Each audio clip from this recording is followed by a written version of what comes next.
Welcome to the podcast, guys. Welcome to the movie podcast, and welcome to Interview. The tech one can come later. We're wearing our uniforms.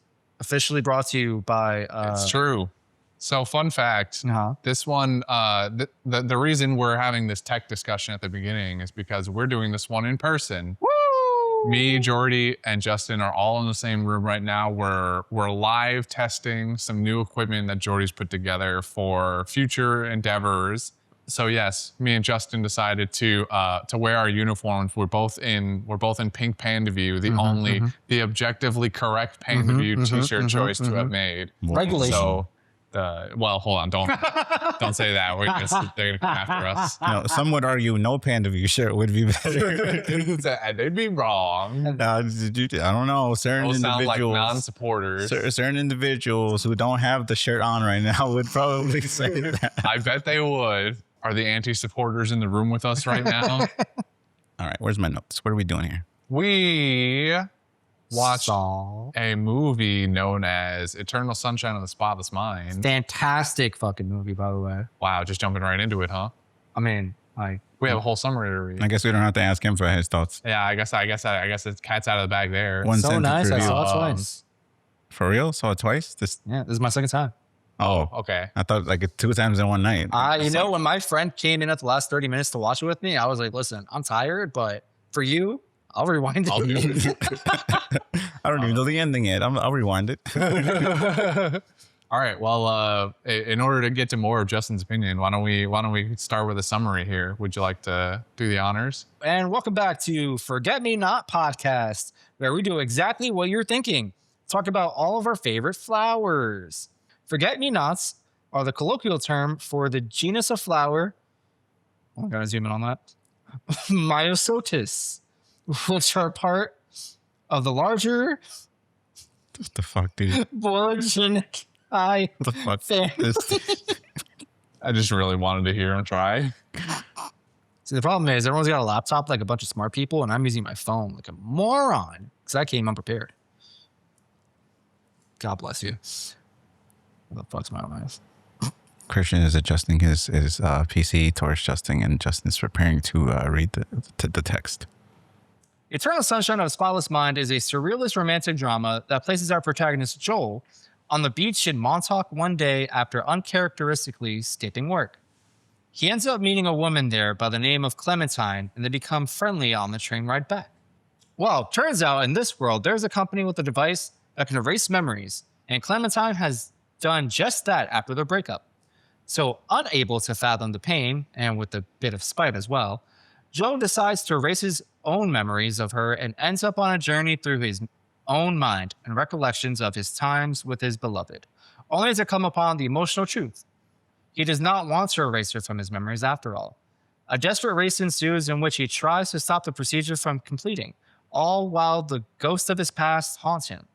Does he have the power to make this wish come true? What about the start of the movie? How did they end up there? At the end of it all, is there still room for a second chance to be had?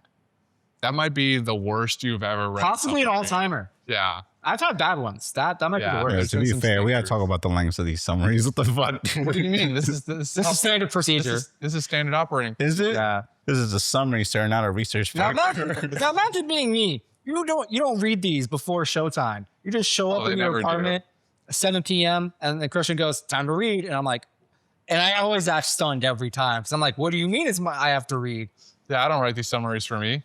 You fuck. These are always jokes for other people to read. No. Let me see how you would do the first 2 sentences.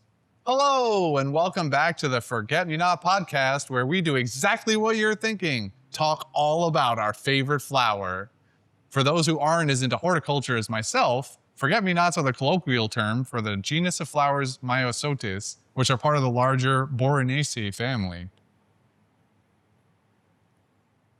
Don't be jealous because I read better than both of you. You should read it better. That's your own voice. I read your summaries just fine all the time. No, that's true. You're the better reader, though. What the fuck? That's what I just said. I got to sit for it. No, I understand. Whoa. He doesn't speak for the family, okay? Look at him. He's over there in the corner. Okay, so this is the second time I've seen this movie. I saw this movie for the first time probably a year, if not longer ago, through a friend.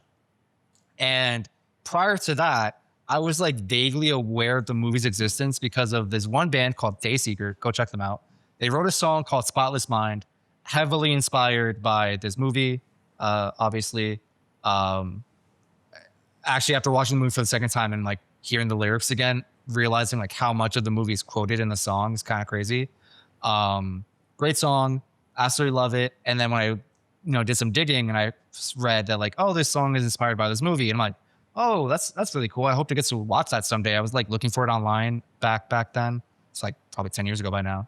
And it just wasn't like readily available yet. So I was like, oh, maybe one day I'll come across this movie from fucking 2004. And then flash forward however many years, I saw it for the first time. I'm like, whoa, gut-wrenching and emotional. Flash forward again to yesterday night. And I was like, whoa, this is so cool. This is so good. I'm really, man, I just love an emotionally gut-wrenching movie when it's done well.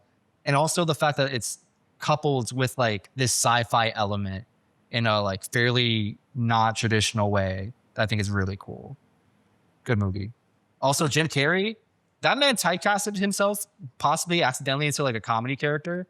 This man's like range to like do these incredibly dramatic characters is bravo to him, man. Yeah, it was one of the first times that he was doing a non-comedy center role. So, and the opposite went for Kate Winslet also, because normally she was doing roles that were very like period piece focused. She had just gotten off of some other like historically based show where she was in a much more serious role, and then being thrust into this where she plays this more eccentric, spontaneous woman was outside of her normal range. So it was going both ways. Nice. And I remember reading too that a lot of this movie has improv elements to it, whether it was actions that the characters were taking or dialogue. But Jim Carrey was told, no, not you. You don't get to do that. No creative. You're too known for this. Stick to the script, asshole. Whoa. Which didn't end up being true the entire time. Like some of the stuff he does is also improv, but I'll get to maybe some of the more finer details of that later because I have notes for this. For the people at home, Kate Winslet is the lady from Titanic. I had to look up who she was. Oh. Yes, there is something else that she did just before Eternal Sunshine that I'm not remembering right now, but Pee Wee Herman, somewhere in there. Sure. I think it was like a more historical focused drama, like in England or something. I don't remember. My brain's just saying Pride and Prejudice with Mr. Bean. Yeah, that was it. That's one. Thank you. Mr. Bean, to clarify. Yeah. Not Pride and Prejudice. I had never watched this movie in its entirety before having to do this movie recording. Damn, you were there that night? First time I watched it? That's crazy. I have seen on several occasions like 15-minute chunks of this movie, but the last time this happened was years ago. So I basically went in, like there were certain parts of the film where I went, oh, I remember that like very specific detail, like I had a mental image as it happened. I went, oh, I remember this with the scene where he's a child underneath his family's table. He's like 4 years old or whatever. And Clementine is playing his babysitter in that memory. So like when that popped up, I went, oh, I remember this very specific still image in my brain, but not what surrounded it. So all of these other things that I knew about the movie were basically just a series of still images. Okay. And now being able to watch it for the first time and actually get what the plot was obviously made it a lot better. So I would say that I definitely enjoyed this movie. It was a solid watch. I liked it. And in fact, with this movie, for several reasons, you were talking about having seen it seen it 2 times, and we initially took that to mean that you had watched it twice in the last like 24 hours. I considered it. I had some friends watch it with me. One friend showed up like during the last 30 minutes, and I was like, listen, it's like 11. I'm tired. I have work in the morning. But for you, I'll rewind the last hour, however long it matters. So I took that and I did actually run with it. I watched this movie 2 times for this. Whoa! What the fuck? I Why? decided that, well, because I watched it the first time, and with this sort of movie, with the nonlinear storytelling especially, and then all of the extra like sci-fi memory wibbly wobbly stuff, I went, I bet there's a lot of stuff you get from the beginning part of the movie that makes makes a rewatch more worthwhile. So I agree. The movie kind of loops itself. so that's what I did. I watched the movie a second time today before coming here, because I watched it yesterday for the first time. And I watched it before coming here today in order to have that extra layer of context for the movie. So I think that, and it was better the second time around too, for the record. There's especially, I think largely I was correct. At the beginning half of the movie, maybe even the first 30 minutes has a lot of stuff or little tiny details here and there spread that you can be like, oh, hey, that's foreshadowing this other thing that's going to happen later in the movie. For instance, the relationship between Mary and Howard,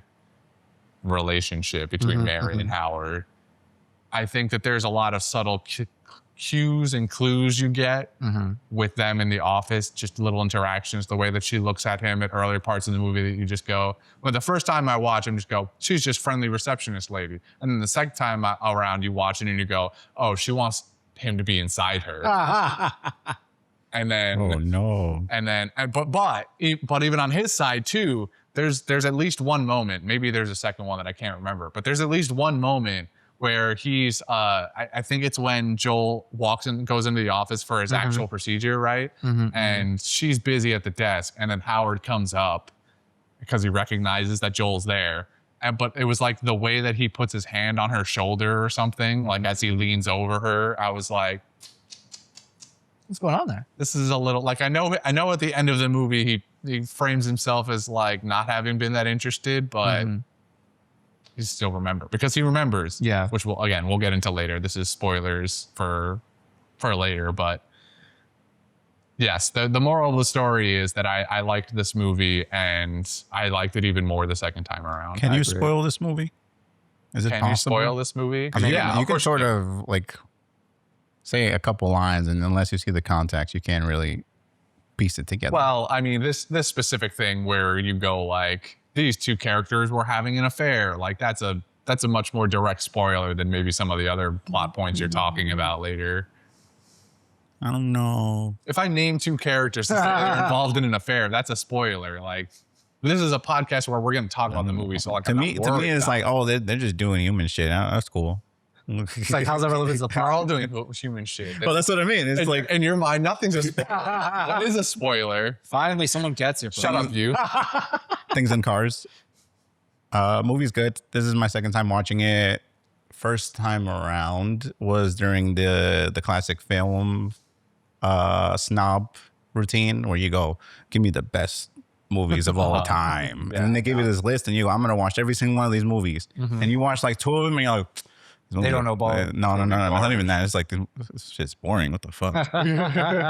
It's because like, to get to that level, you really have to like escalate to those things and understand. Like, I love this shit. Yeah, you got to understand the story and the context. Because when people talk about those movies, they're not talking about like the work of art. They're talking about the director, the history behind it, what it means as a cultural impact, all this stuff. And me as a kid, I'm going, bro, I'm just trying to watch people do fun shit. I just want to watch a good movie. Like this is kind of boring. But nowadays, it's like, okay, I kind of get it. It's still boring, but I can appreciate it better.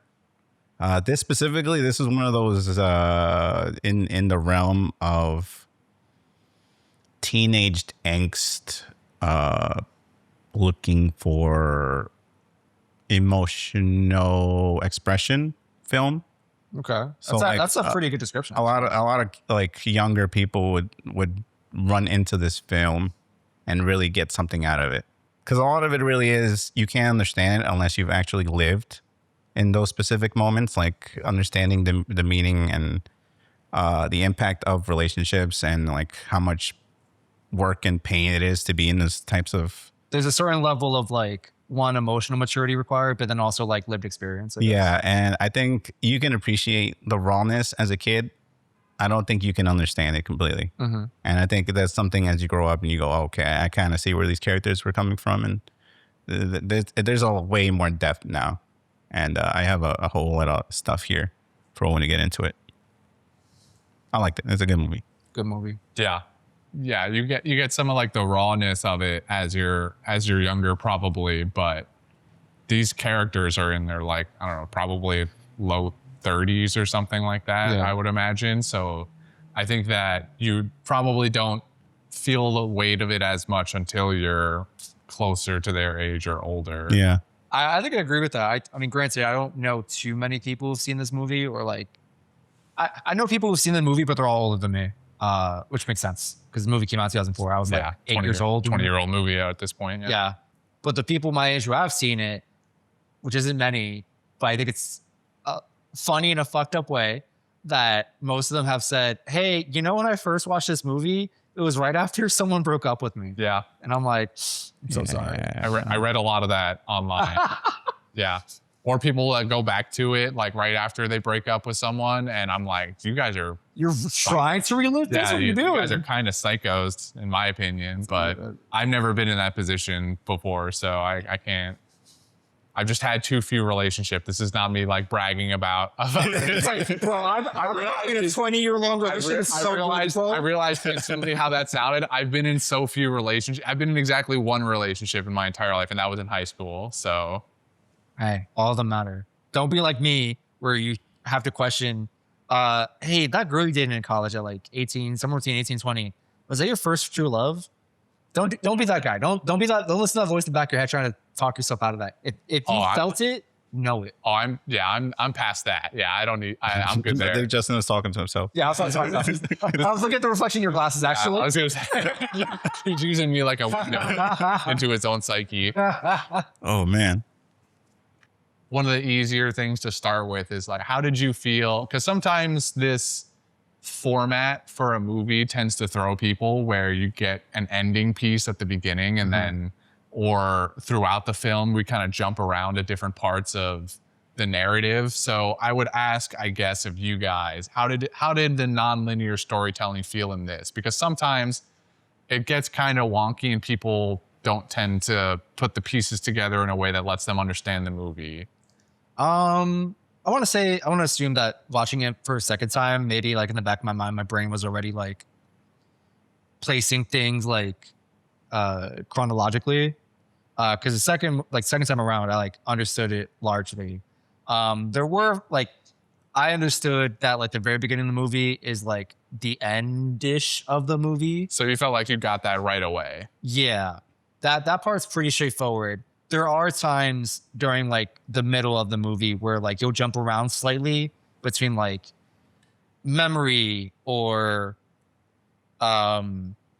outside worlds, like outside of Joel's psyche world events or whatever, or like we're jumping back in time, but like the real world time, not Joel's like wishy-washy kind of hindered interpretation of like reality or whatever. There were a few times where I was like, wait, when/where is this happening? And I was like, okay, I think I got it. The way I explained it to my friend who was like immediately already asking questions from like minute one, I told him, I was like, listen, nothing makes sense until everything makes sense. Like it'll start clicking together the further you progress in the movie. I can potentially offer you a one way to help navigate that once we get Jordy's answer for this. I have two answers. Go on. The first one is that this time it made more sense because as a kid watching this, my low attention span may or may not have skipped through the movie. Crazy. And like just watched maybe 30 minutes of this whole film. So maybe my earlier point of having watched this twice is actually a lie. Maybe We'll give it a solid 1.2 times. Yeah. So the first time around, I was like, ooh, I like the music, and then the music, and then I was like, oh, they're talking. Skip. Oh, new scene, cool. Oh, skip. Now this time around it makes more sense. But there's a different reason for why it makes more sense now. I have been forged in the fires by watching Tenet. I have watched Tenet. So, yeah. Tenet's a movie I got to rewatch. and I definitely was lost. Everyone and their mother was just like, this movie makes no sense. Me, big brain, said, wait a minute, there's something here. And the second time around, I pieced it together and I was like, okay, I am now a master at this shit. Like, you can never catch me off guard again. and then I met my real challenge, which is this Chinese movie called In the Mood for Love. Yeah, that makes Tenet look like babies. Oh, Babies are rough. what, really? Yeah. Oh God, and Tenet was already a chore. Yeah, Tenet's confusing because you are giving enough to try to piece it together. In the Mood for Love is pretty much like you get a cigarette butt on a table, and depending on the color of the curtains, depending on the lighting, you're supposed to piece that together with a scene that happened 20 minutes ago. My man's literally doing detective work to try and watch a I was movie. gonna say this feels like a point and click adventure, but It's so confusing. If we ever do end up watching it, you're gonna feel the confusion. I'm gonna understand Right. half of it, but I need to sit there and watch a squirm like I did 30 minutes ago with you reading the summary. it's definitely like watching smoke dissipate in the air and making sense of it.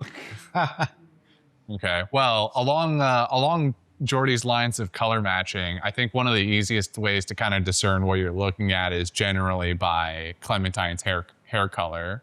So blue is always present day, real life. Whereas when it's red, green, orange, it is a memory in some way. And then the hair color also in and of itself sort of denotes whether or not, like what stage of their relationship they're kind of at. So you can look at, well, the only time we really see green is at the end of the movie, the beginning of their relationship when they first meet. So that one's easy enough. But then you have like the red and orange where instead it's kind of more vague if you're not paying attention. Largely from what I gathered watching the movie and then reading up online about other people's takes on it, red is usually like when they're in the early stages of their relationship, red for passion and so on. Okay. So things are happier and they're more intimate with each other and they are just generally more into one another.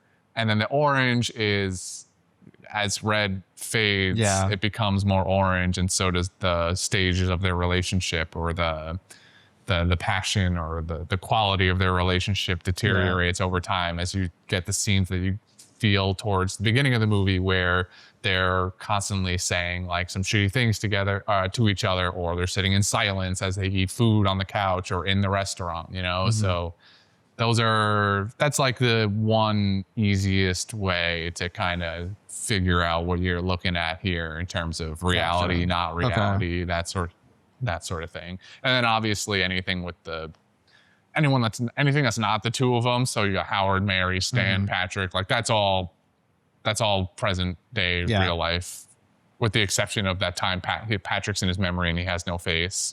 Bro, there are some like, there are few examples, but one jumps out at me in particular of like some crazy body horror imagery in this movie, particularly with Patrick. And honestly, he deserves it because fuck that character. Fuck that guy. Fuck Patrick. All my homies hate Patrick. Actually, Jesus Christ.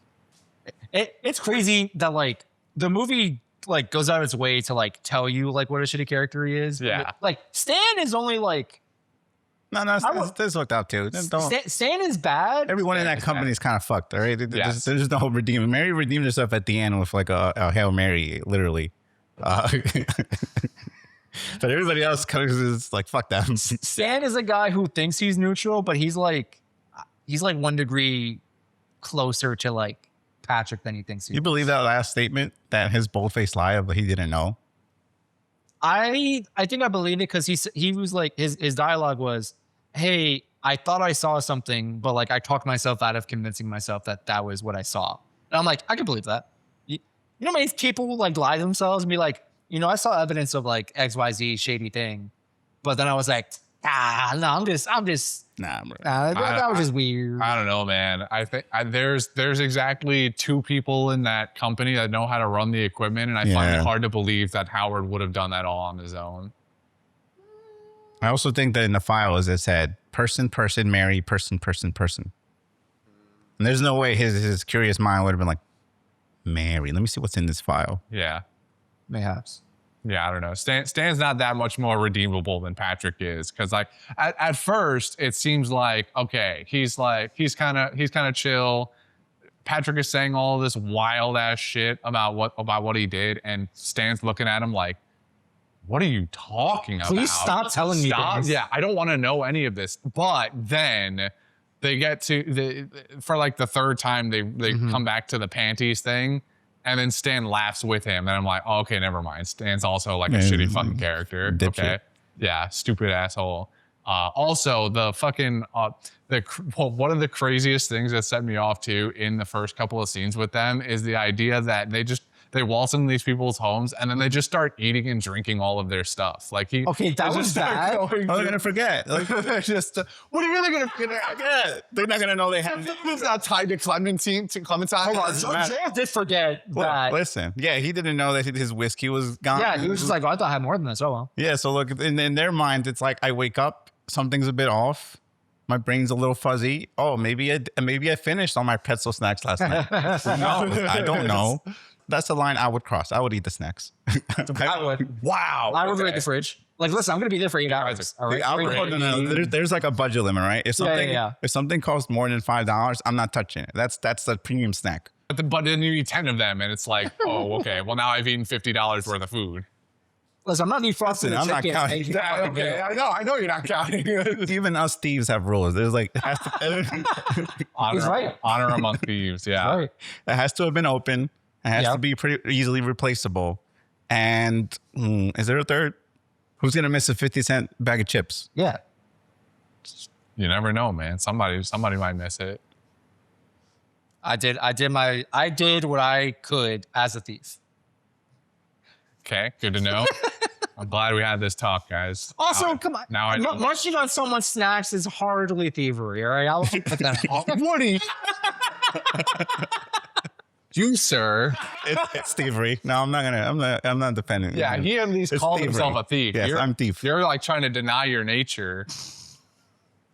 Listen, I was just hungry. That's why. What if we take the tap water? We're using electricity. That's thievery. Where's the line here? Exactly. Where's the line? Me, no thief. I would just. We got to bring our own power bank, so we're not taking the bring your electricity. own porta potty too. Bring your own squatty potty. Okay, so flushing your toilet is thievery. What if I just like use the bathroom but don't flush? Is that fine? I'm technically gifting you something. Sure. You're just contaminating the zone. Okay, but that's a different thing. That's no longer thievery. That's a different illegal thing, all right? Yeah, that's a different problem. Not technically thievery, no. What do you mean technically? It's just not thievery. I gave you something. So wait, are you okay with this? Peeing in someone else's toilet but not flushing? Yeah. Sure. See, but where are the bags? And I leave the seat open too. It's a bank. You're actually the worst. The worst. He's like, certain amount of crimes I can do. Thievery? No. Money-related crimes off the table. Biohazards on the table. See, this is why criminals they need laws. Yeah. This is You guys want to know who was almost the role of Joel before Jim Carrey was? Ben Stiller. No. I think I would hate that. No, I think Ben Stiller could have done a good job. You know, I feel bad because Ben Stiller has been recently going on his like drama. Keanu Reeves. No, I don't think at this point it would have been good for him. He was on a comedy kick probably at this point 20 years ago. Ben Stiller, I think, is in my brain like hard locked as a comedy character. I haven't seen any of his like more serious dramatic roles. So who was it? It was Nicolas Cage. Oh man, Nicolas Cage was just off of his performance in Leaving Las Vegas. No, thank you. And was in high demand at this point no, in general. And so they really wanted to get him in on it. Listen, as a Nick Cage film, this would have been gold. As a not like a film itself, I'm like, no, he would have ruined it. Yeah. I think it would now, granted, this is 20 years ago, Nicolas Cage. So this is before all of the like meme straight to DVD movies that he made. But there's like we're in like calmness. face-off territory here. You definitely need someone who can play that like calm, emotionally damaged person and Nick Cage cannot pull that off. I don't get that from Nick Cage. His voice, like, Jim Carrey knows how to pull off like a sad person. He's got too much chutzpah. There's you need less chutzpah for that character. That man needs to literally be dead inside. Yeah. And Jim Carrey can pull that off. So Because he was. speaking of which, Okay. Jim Carrey around this time had actually gone through a real life breakup. I think it was like a year before the movie happened. And when the director was meeting with him, like fresh off this breakup, he basically told Jim Carrey, "Don't get better." he said, "Stay sad." Because right now, you look like the perfect person to play this. You look so shitty, and that is great. Here's a direct quote, right? Ready? This is Jim Carrey talking like 10 years after the fact. So in like 2014, he did an interview for whatever movie and he was talking about this. He's Gondry, Michael Gondry is the director. Michael Gondry, right? I believe you. He says to Jim Carrey, he says, "You are so beautiful right now. You are so broken. Please don't get well." That's what he told Jim Carrey.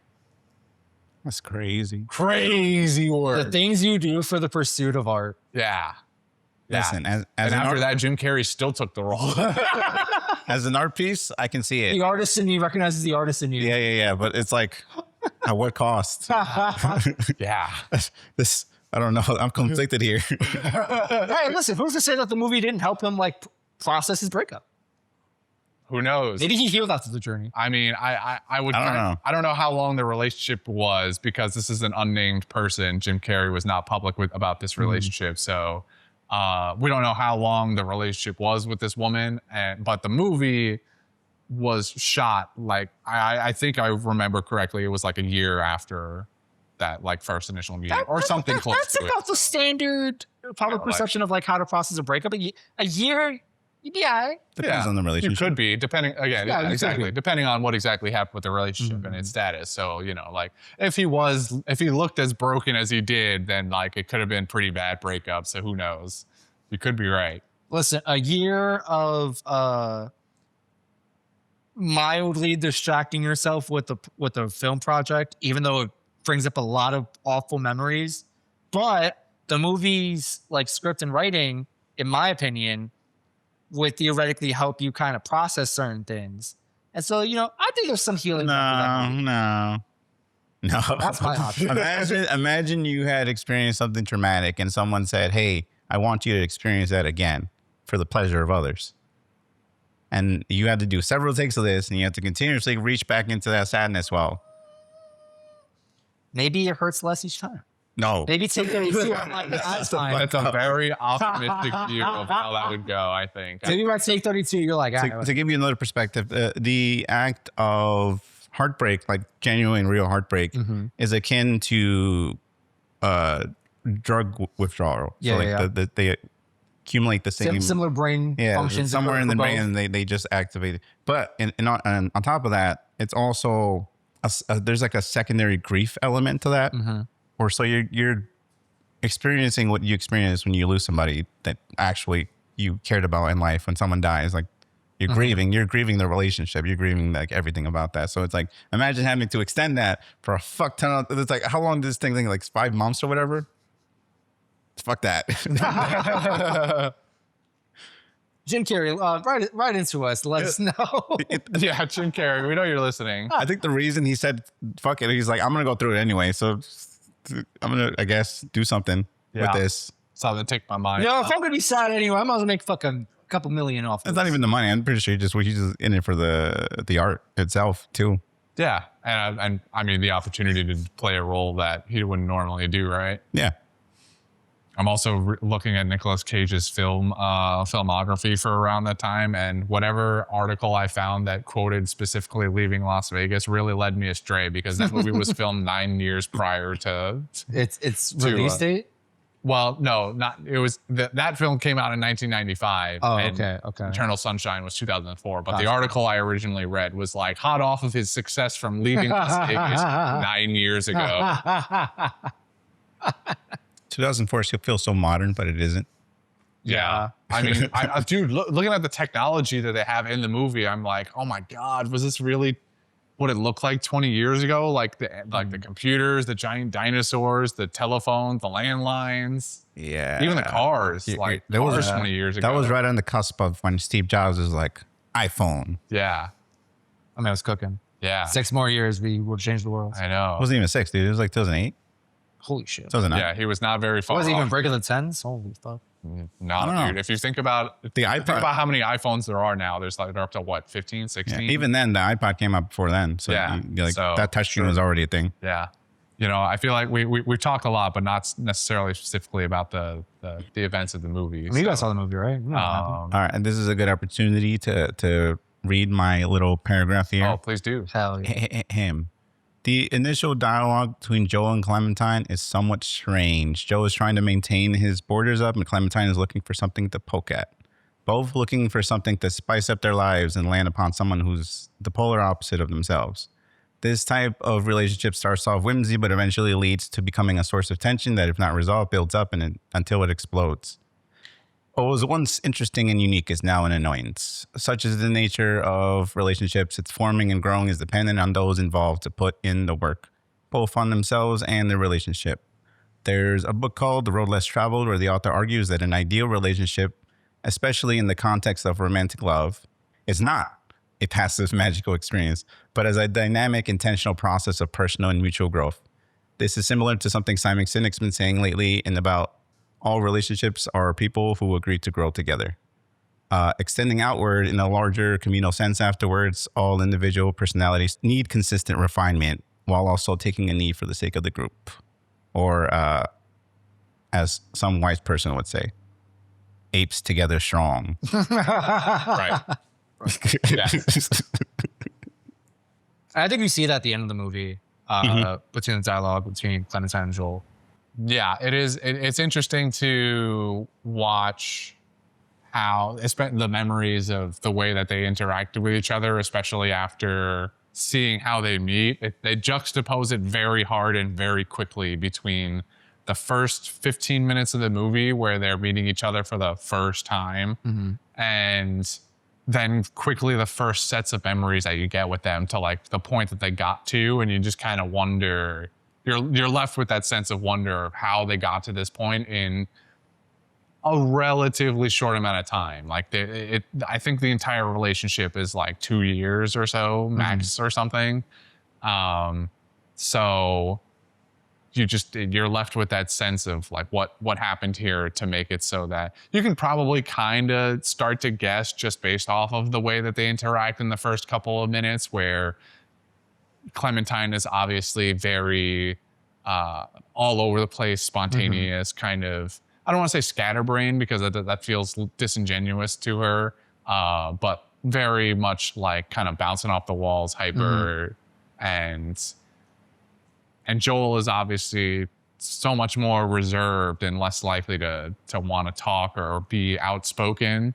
And so while there are ways in which that they complement each other, you can see even in the tiny moments where the cracks already that you see later become kind of apparent, especially with a second rewatch too. So I think Clem got the bad half of this, or like the least in this movie, and that Like out of the relationship? No, just like in general as a character, we don't see her past. We don't see anything about her. We're just giving her at face value when we're supposed to like really interpret whatever that is. And a lot of that really is from Joel's perspective. And I think that's very unfair for us to really give a strong opinion on Clem. Yeah. Because we don't really know anything about her, truthfully. We just know what it is she's putting out there. Yeah, I think something that could have been fun for this movie is instead we cut a lot of the scenes of the present day narrative with the company, Mary, Stan, all of them. Like, just get rid of like 75% of that and give me Clementine memory erasure procedure instead. Just to like, it doesn't necessarily have to be as in depth as Joel, because then the movie would feel too disjointed. Like, by balancing the characters in that sense, I think you would make the movie worse by trying to give you an equal perspective. In some ways, this movie has to be that very unreliable narrator way that Joel kind of goes through his memories. So while I don't think it should be split down the middle, I feel like if we had gotten some of those memories from the perspective of Clementine, you probably would come off with maybe a stronger idea of what's going on in their relationship, or at least something that would give you more context to it rather than just kind of these spontaneous like moments in between. Because a lot of the movie is also Joel interacting with this like very nebulous version of Clementine that exists only in his head that he's trying to escape with or like cling on to, where it's the version of her from that memory, but then being affected by what, like the way that he talks about how they're like the memories being erased, and she just kind of like buys into it. She, you know, each version of Clementine, yes, ands, they'll like, oh, you're about to be erased from my memory, and she goes, okay, how do we stop this? So instead of just getting those versions of her, it would have been cool to see what if you got the opposite. You get Clementine interacting with this inside brain Joel for a little bit more time. I don't know if it would have been better. There was like a two-way approach to this. In one instance, the Clem is actually monologuing about her past, which gives us insight into who she was. Because there's a lot of instances where she says she's very vulnerable and open, and I believe that part, but it's just like, I don't know what that is. You don't have any examples of it. Yeah, I don't. But it's like very clear she is that person. I just don't have the actual context of what she's talking about. So it's like, I don't know you, actually. I am really just here and witnessing you as a person right now. And then the other side is to get like the interaction from a non-biased perspective, maybe like video footage of the two of them in some type of therapy. I don't know. Because remember, they had to gather all the stuff they had. Maybe that footage was out there somewhere and they had to like go find the therapist. These two didn't go to therapy. I don't know, dude. There's a lot of unresolved stuff here. I wouldn't be surprised. Definitely no. Like I see where you're coming from, but I don't know. These two didn't go. Maybe round two version of them considers therapy. Or maybe because what I'm thinking about is like a recorded version. So maybe like someone camcording something and just like footage. Yeah, like home video, something. Yeah, because that's very unbiased. That's just no one's gonna like believe that someone had like a say in how that was portrayed. Yeah, that could have been cool if one of some other trip that they took maybe with Joel's other friends that we see a couple of times throughout the movie. Like if there was camcorder footage from something like that, that would have been a fun 5 minutes or an interesting 5 minutes. Record their first Christmas together. Sure, yeah, like some interaction with them that maybe starts off sweet and then like something happens and it sours a little bit maybe. Well, yeah, maybe the evolution of that where it's like the first, it like jumps in between all the versions of that camcorder where it's like the first year they're really happy and then like the second year something's a bit off, and then the third year like, they're still like separate, and then fourth year they just hate each other completely. Yeah. So what I'm hearing is we need Clementine spinoff. I don't know if we want to call it Eternal Sunshine of the Spotless Mind 2, or we just call the movie Clementine. No. Yeah, I don't know. I don't know that we would go that far. I think this movie does not need any sort of sequel or ancillary. It sounds like that's what we're asking for. No, what I want is maybe 20 years ago.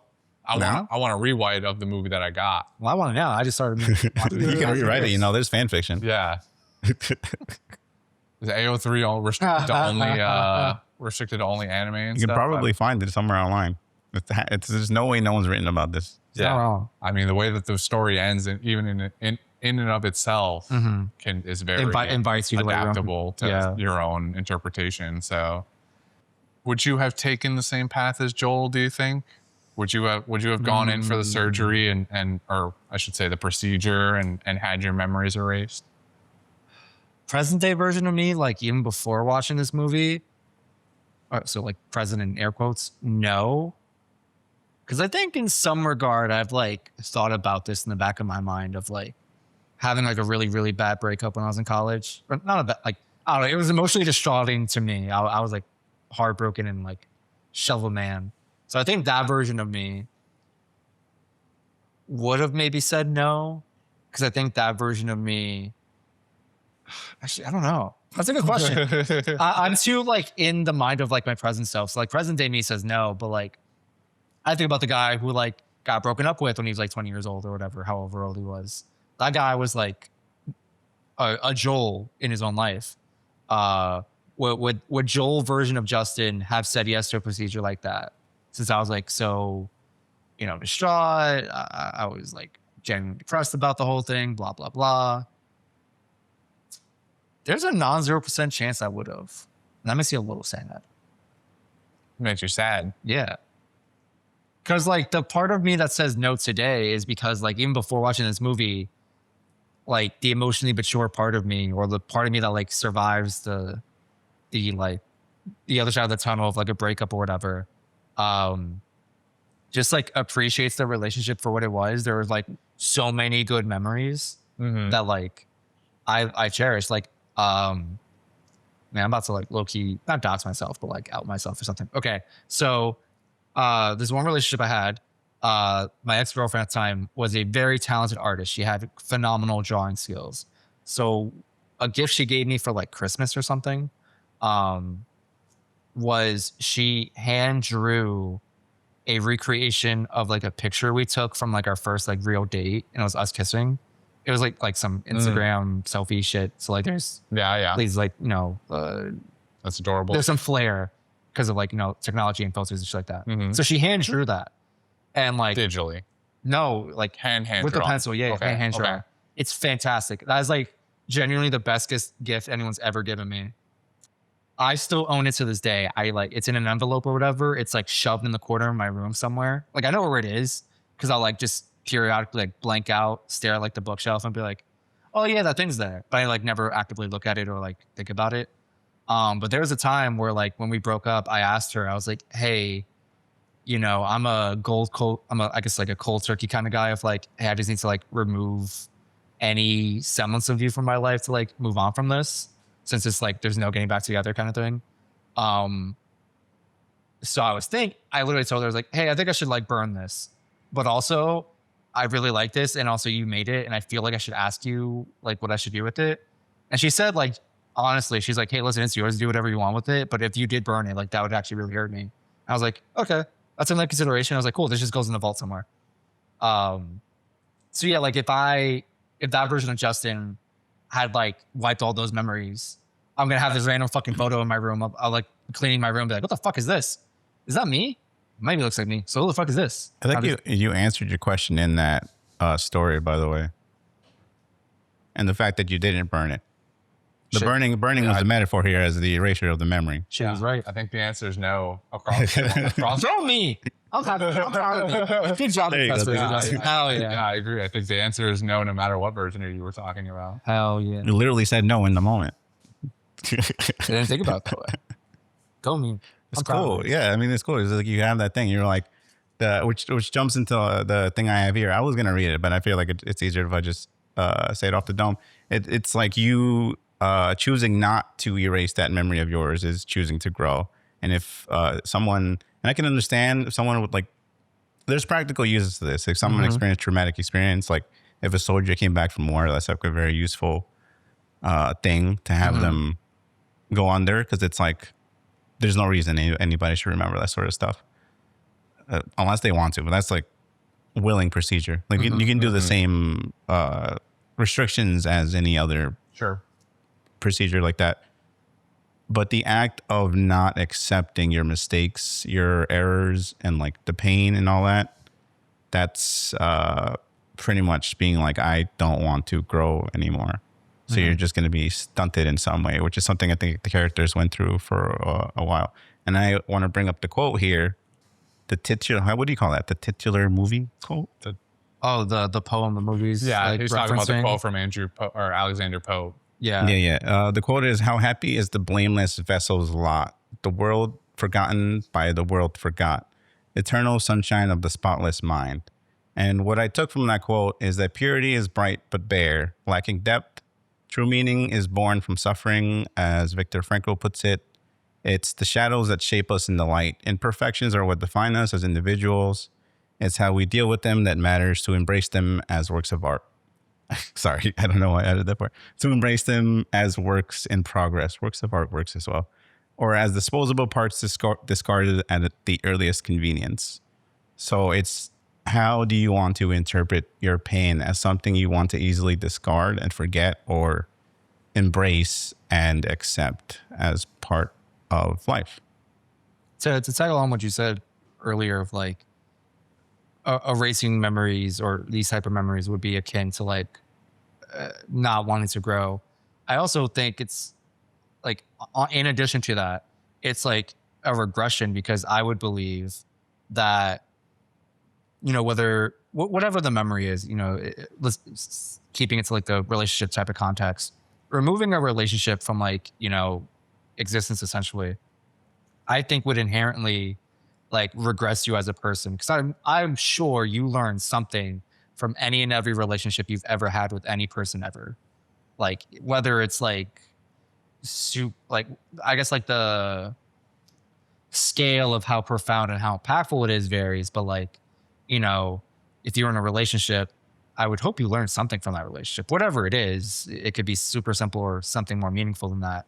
I think like erasing those memories in that person also erases like a part of you that like you did not have before that relationship or memory, whatever. Yeah. Yeah, I think the movie positions that trying to erase these memories is kind of futile anyway. Yeah. Because you may lose the physical memory of it. You know, the Dr. Howard equates it to actual brain damage of like, oh, we're drinking one night. So, you know, there's a physical aspect to this, but I think that the movie largely says that despite this, especially if you're still around the person or people or things that were the impetus for that feeling or the cause for that feeling. The word like, nice jogs Clementine. Yeah. She theoretically has like no, I mean, she could still have that. that's kind of Patrick's whole point in the movie is like doing all these things that Joel did and her just being like, why does this feel gross when you do it? That man literally tried to cheat his way to a relationship. Yeah. He basically just tried to inhabit the vessel known as Joel. Yeah. Fuck Patrick. Fuck Patrick. Rifling through the backpack of all the shit that he stole from him. He's just got like Fuck that. papers on papers and that's just so fucking weird. What a freak.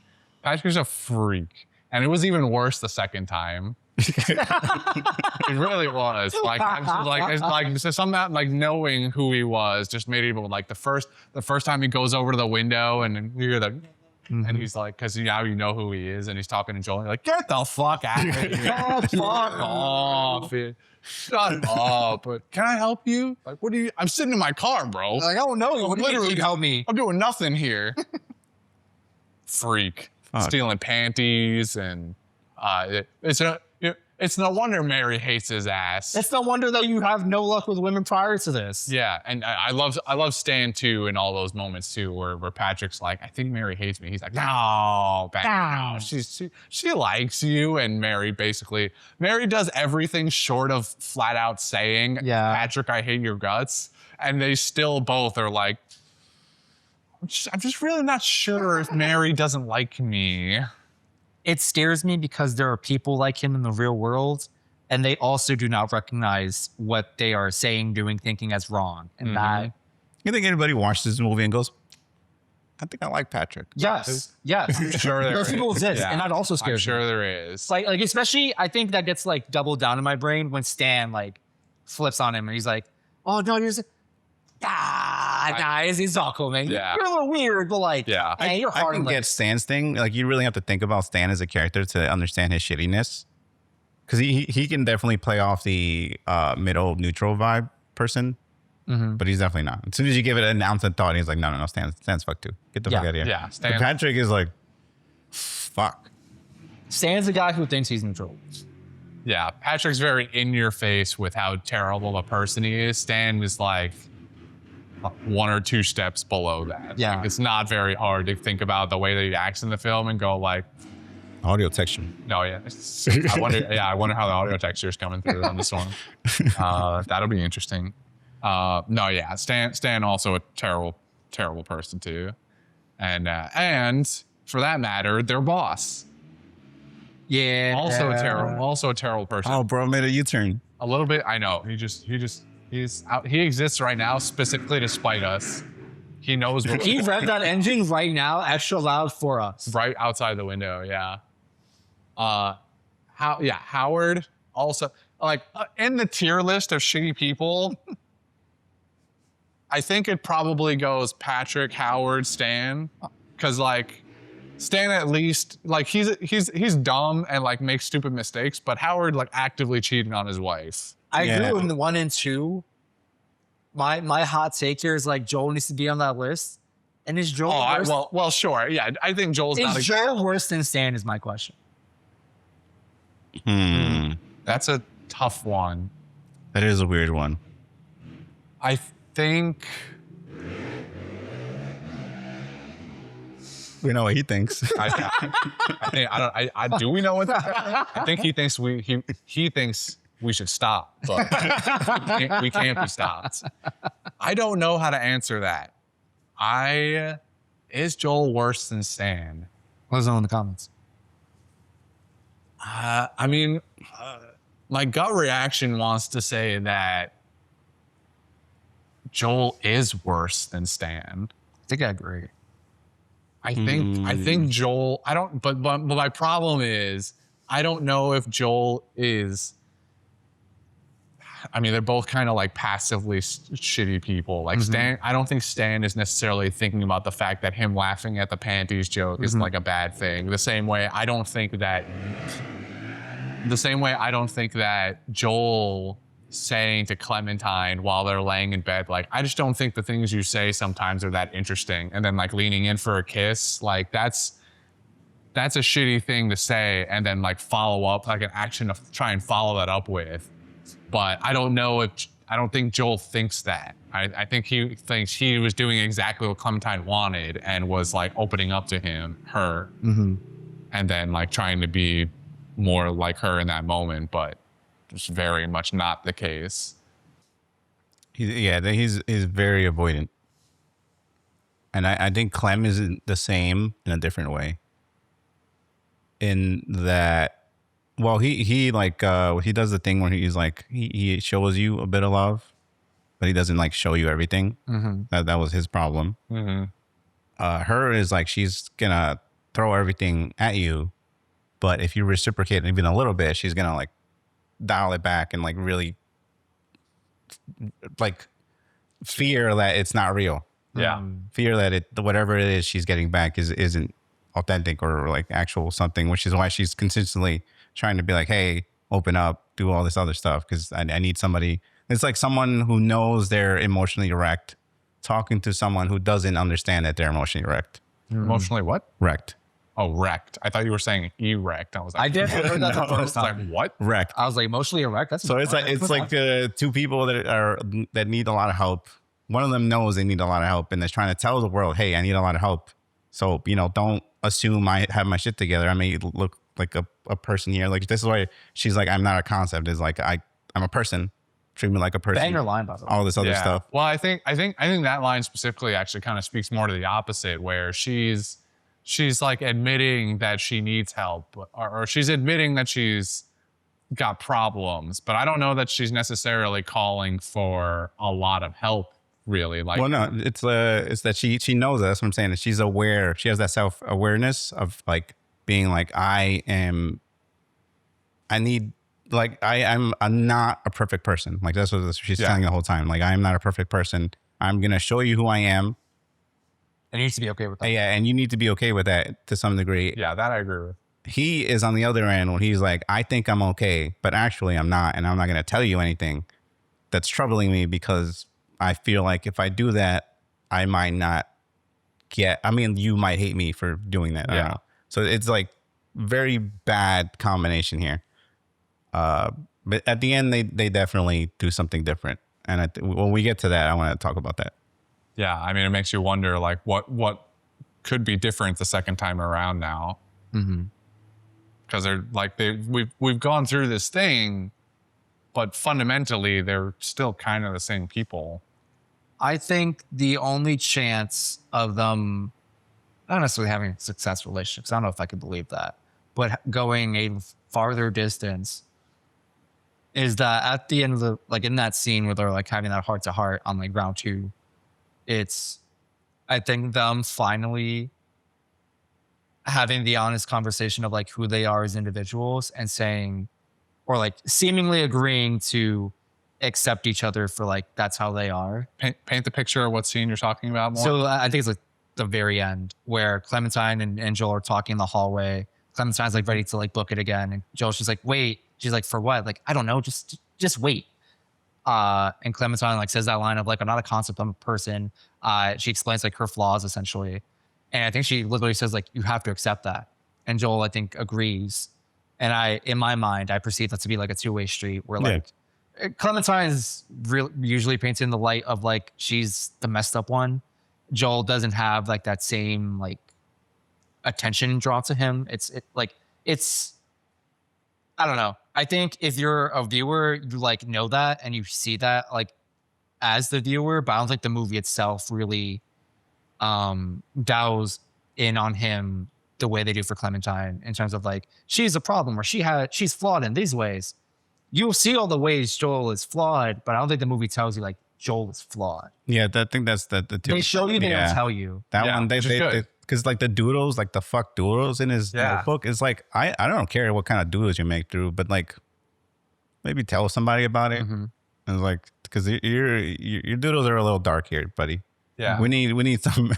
You got to talk to somebody about these things. Like Clementine sees the inside of or something that he drew inside the journal for the first time at the end of the movie when he sees when he has it. He goes, look what I found, because apparently it was hiding somewhere, something that he forgot to take to the doctor's office. She's a skeleton, but her face is still there, and she's got the orange hair, and she's the only thing she says in regard to it is like, wow, you made me really skinny, when she's already very clearly a skinny person. So it's like, wow. Okay. And that's the first time she sees anything that was ever, I guess, drawn or was in his journal. I don't even know if that specific thing came from his journal. That might have just been a doodle he put on like 8.5 by 11 or whatever. So, but yeah, in the movie, she goes like, I've never seen the inside of what you write in that journal, you know, and it's lost to time now because, really it's all in Patrick's backpack. We just roll up on Patrick. Yeah, it's all in Patrick's backpack at this point, because it's the 2 years has been ripped out of that notebook that's set at the very beginning of the film.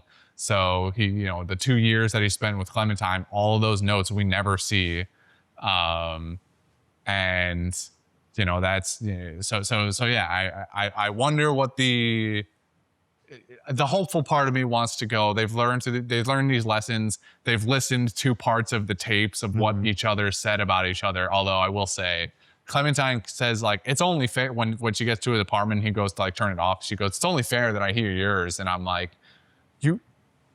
he heard like 30 seconds of the one that you played in the car. You're getting the entire like 8-hour director's cut of his thing. I'm like, there's not strictly fairness here going on right now. She hears a substantially more information from his record than hers. So like but that being said, I wonder if them listening to the whole thing would actually even be that good for him, because they probably, going just by the little bits we hear of Joel's, say some fairly scathing things about each other. Yeah. And I don't think that would be good for him. He speaks with such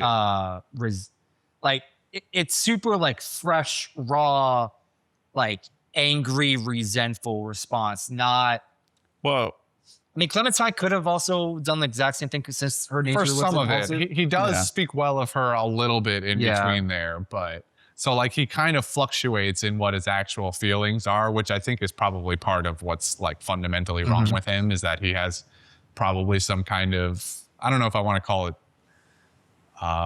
personality disorder, but I there's something there with like his mood swings that I think is probably part of what Joel's like mental issues are. I just think Joel hasn't like been genuine with himself or Clementine to like really come to that conclusion for himself. Right. A lot of that really is emotionally repression.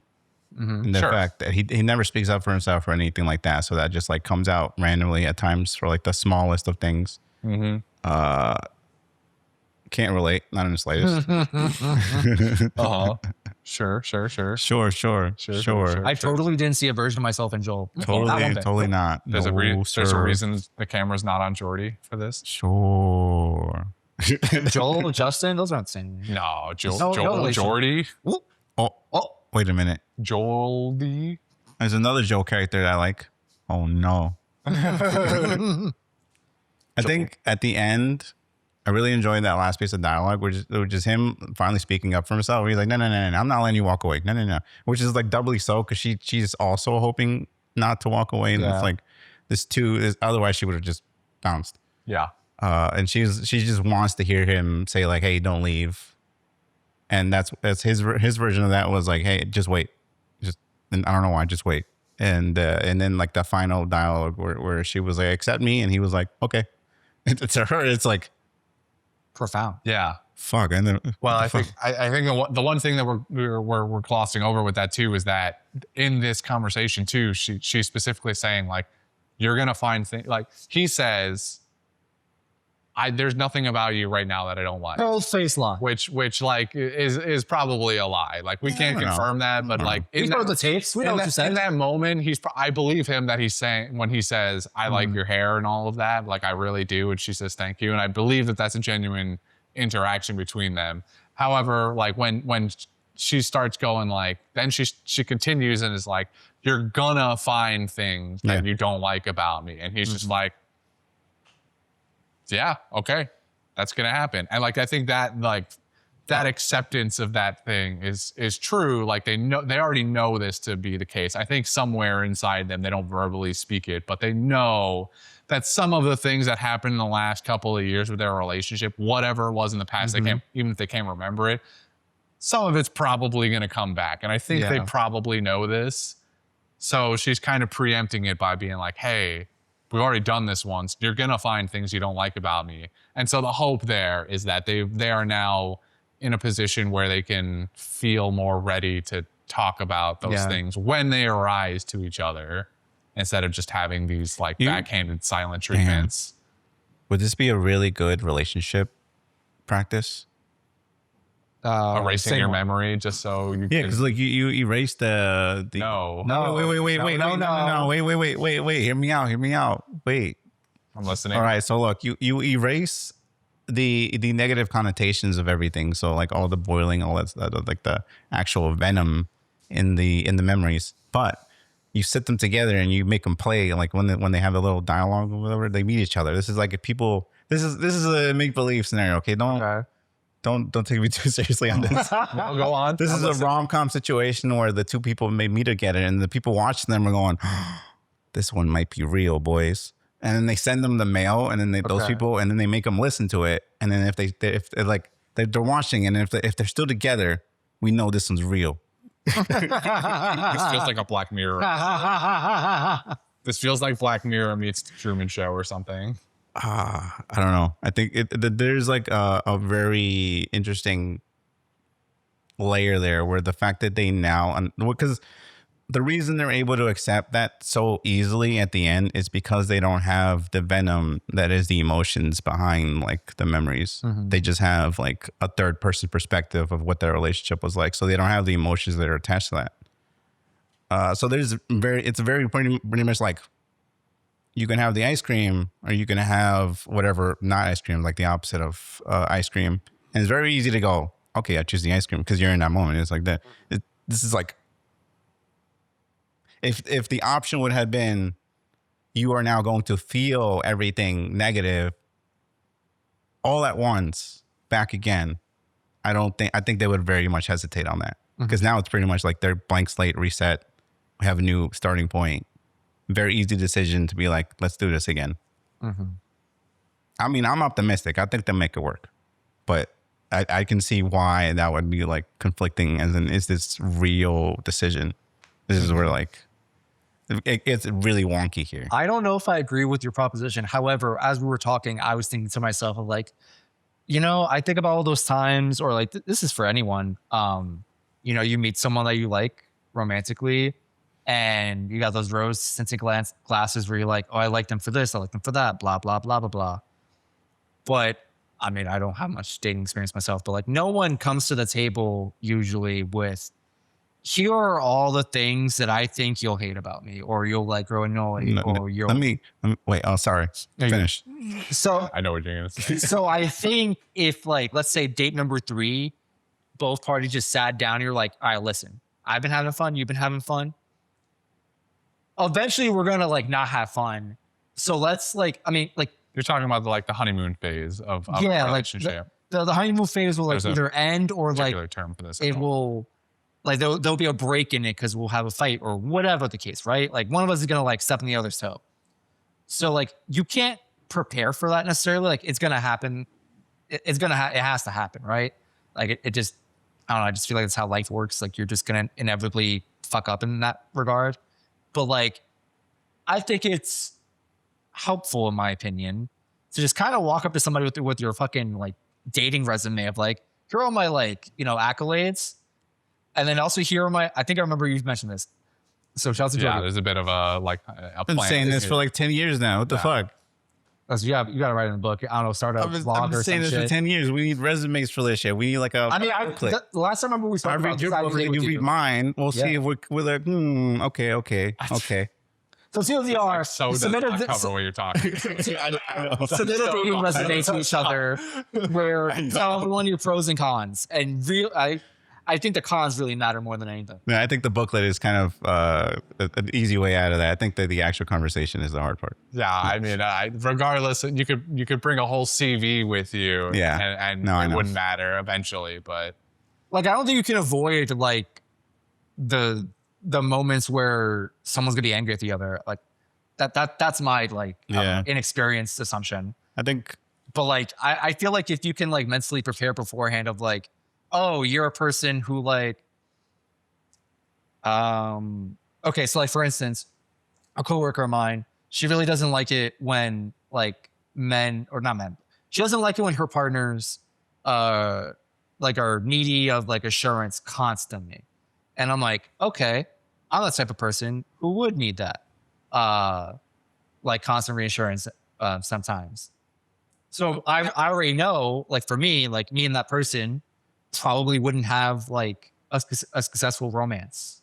Even off of that one like understanding of each other. mm-hmm. I think it'd be so helpful for just like dating resumes. Just be like, listen, this is a thing that I think you wouldn't like, or this is. I don't even have to like frame it with you in mind. I just got to be like, this is who I am. You like this? Sounds like you and Jordy got to sit down one day and really hash this out. my thing is definitely very much like half meme, half funny to have around, right? If I think this is like genuinely good. Ready to put product. an investment down on. Yeah, man. I think this is actually a good idea. For me, it's more like if someone finds that funny, the fact that I created that thing, I'd be like, all right, forget that. Yeah. Yeah. I think you're a fool. The CV was a test. The CV was just to be like, would you entertain us? Yeah. All right, cool. Then we're great. Yeah. That means you okay. We got a thinker over here. We got someone looking to go outside the box here. I'm all in on dating. Yeah, I think you're a fool, but it's fun. It's just too formal. Yeah, I don't know. It wouldn't. It's definitely like You're taking the character out of like a. I am trying to like shortcut my way through like things. But you're gonna get clicked. Yeah, that's not what I was gonna bring up. I was gonna bring up the fact that those conversations do happen. They just happened like later stages in life when you have more experience. It's definitely not like a young person sort of conversation. Because both people have to have that experience and then the knowledge of and like the context and all this other stuff of like lived moments, and you both know exactly what you're talking about. Otherwise, you're just gonna be talking to someone and they're gonna be going, I don't know what the fuck you're. I don't know. What are you So anyway, I'm me? gonna go type up my dating resume when I get home and hit up the speed dating scene. Yeah. Just be like, hey, here's who I am. To answer some of your quick questions. Otherwise, I think we're running kind of close to time. So, does anybody have any closing thoughts on Eternal Sunshine of the Spotless Mind? Great movie. Fuck Joel. Fuck Joel. Sorry, I keep saying Joel. I fuck Patrick. My problem is Okay. I didn't remember Patrick's character name, so I just refer to him as Elijah Wood, the actor. Yeah. But saying fuck Elijah Wood just feels a little too. I don't know. I feel a little bad for the guy. You look at that face. You see Frodo, and you're like, damn. Fuck you, Frodo. Yeah, exactly. You just, there there's something we said earlier about like the audacity that these people have when they're rummaging through Joel's apartment. With Mary and Stan fucking walking all over him, falling on him. We don't know where they definitely had sex, and we don't know where they had sex. Yeah. But I'm not convinced they didn't have it on that couch next to him. Yeah, on the bed with Joel. Yeah, I believe that. Exactly. They seem kind of kinky enough to do that. Also, maybe enough alcohol and Oh, I think she was cross-faded as fuck. Like she was all up in that whiskey, and she had been hitting some bong, or She was gone. She was gone. And then that only comes back to bite her in the ass later with Howard. But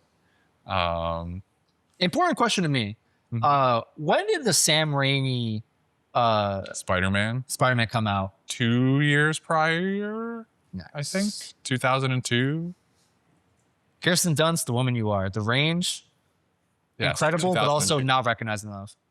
In my prior to this movie, I forgot like she was in it, and I was like, yeah, Kirsten Dunst. She was in Spider-Man, and then that one A24 movie she was in like 2 years ago. Nothing else in between.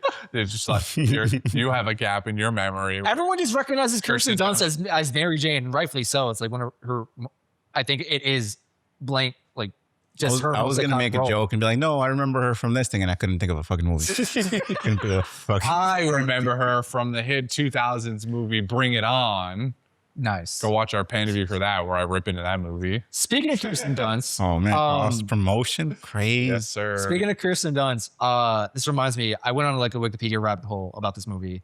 Because I remember someone had mentioned the term manic pixie dream girl in relation to Clementine's. Yeah. Good. This is going to be one of the last things I brought up, but go on. Bring it up in full, because I barely remember the word now. Or like definition. Ramona. What I do remember about that term is that the term was brought up by some film critic, Nathan something. And if I remember correctly, Nathan, this critic, had coined the term based on one of Kirsten Dunst's role in a different movie. I unfortunately can't remember the name of the movie. Elizabethtown. Yes, Elizabethtown. So that was cool. And I thought, oh man, I should watch Elizabethtown. Got to the Wikipedia page, scrolled down. I was just seeing, Rotten Tomatoes certifies this at a 2.75 freshness. I was like, this movie's bad? No, no. Give me something to look forward to. Fuck. Yeah, I mean, it could be good potentially. The user ratings are not always reliable. I don't know. A movie filmed in the early 2000s and the internet is saying it's bad.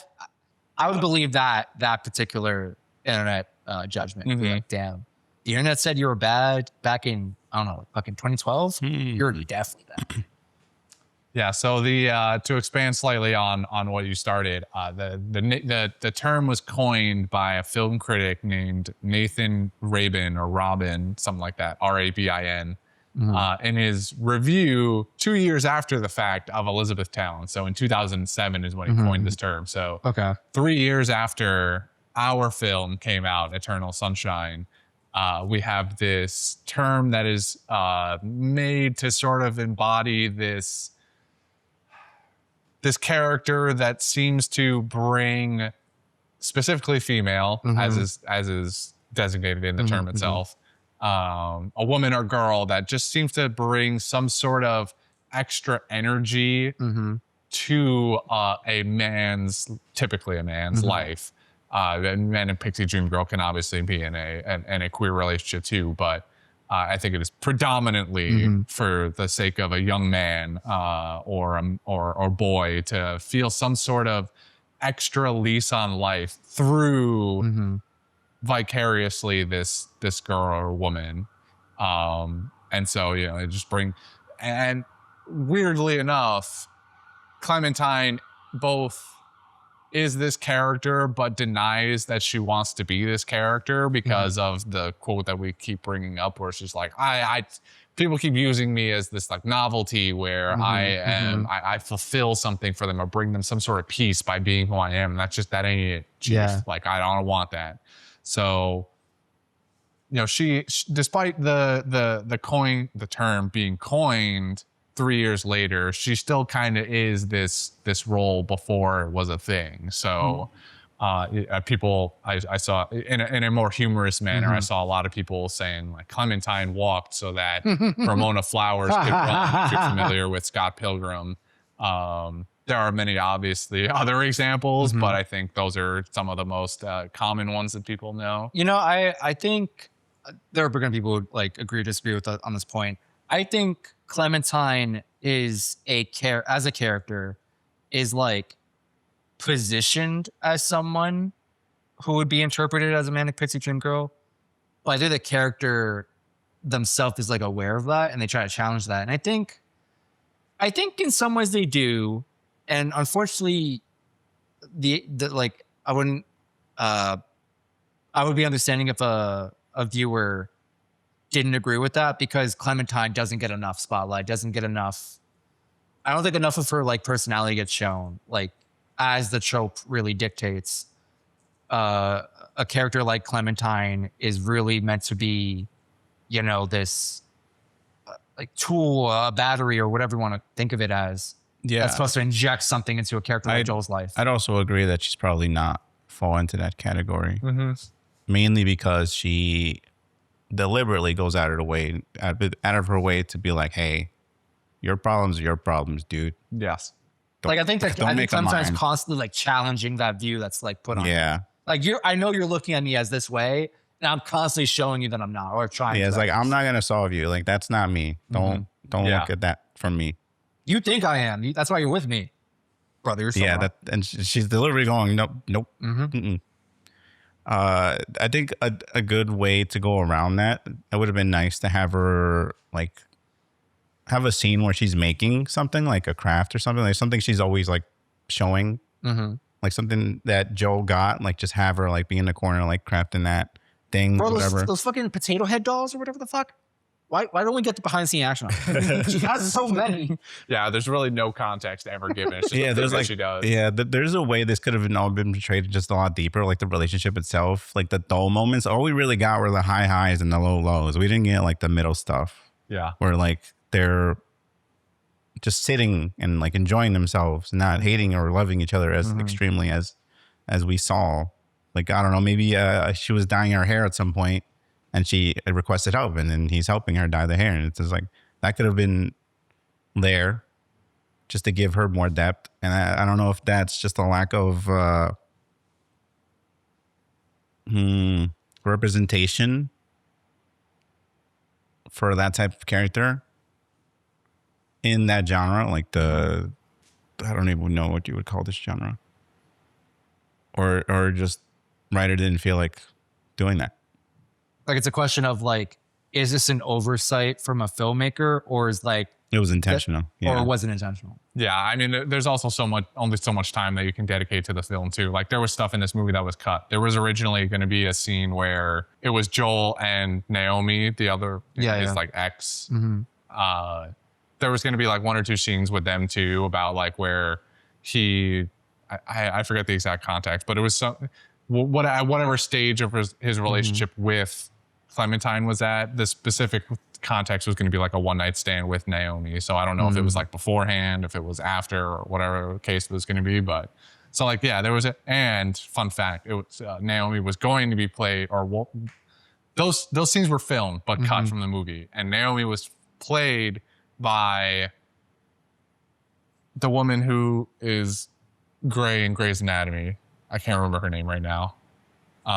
That's like the thing that most people would know her from. I forget her name. I feel like I have her face in Either the way. brain. My brain was like, it would have been nice to see not like the one night standing, but like their relationship, Sure. and just mirrored version of the same one he has, which pretty much means like, oh, your brother, you've been here before. Yeah. You need to resolve this because it's not going to get any better. Naomi as an entity gets brought up like less than a handful of Like times. twice. Yeah, but in both those times, I was like, "Is this girl real?" We keep mentioning we mentioned her twice. Yeah. which makes her significant in some way. If you has to have a Yeah, name. it being the one night stand is kind of disappointing. That's lame. Yeah. I don't know. That really makes Joe seem like an even worse character than than the one he was. Yeah. Also, I'll say I think this movie could have used more time. I saw the runtime; it's like an hour and 50, like a little shorter than that. I think like Yeah, 10 minutes tops, you could do something. All said and done, the movie's like an hour 40-ish. Yeah. You could do There's something with, like, definitely 10, 15 a minutes. what's it called, A24 version of this. Very artsy, way more artsy. This is like in the middle between artsy and poppy. Like art, like we could have dialed this artsy up a lot. Like they had the avenue. We could have now gone poppier. They got the most poppy they could get out of that. We could have definitely exploited that artsy side more. Yeah. I think there was potentially room for more, but I think that bundling it up into the nice hour 40 that we got was still good. I think it was, Which is the length of this podcast right now. not too far off. The only other thing I think that crazy.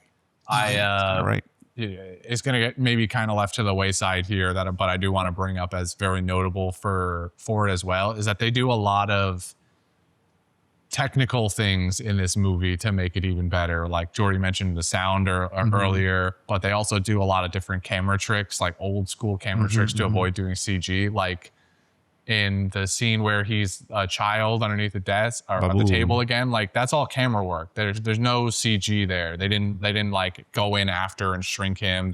They just position things or make like physical props bigger than they actually are in order to give you the illusion that he's 4 feet tall. That's crazy. So all of that is camera work and not CG, and they do that throughout the movie a lot. Shout out to practical effects. That some of the stuff that you can imagine they probably do CG for is like when you get Slenderman faces, but even then, that's probably somewhat makeup also. So Oh yeah, Patrick with upside down eyelids or whatever the fuck God, going on. that was crazy. That was body horror. That was weird. I mean, that's art.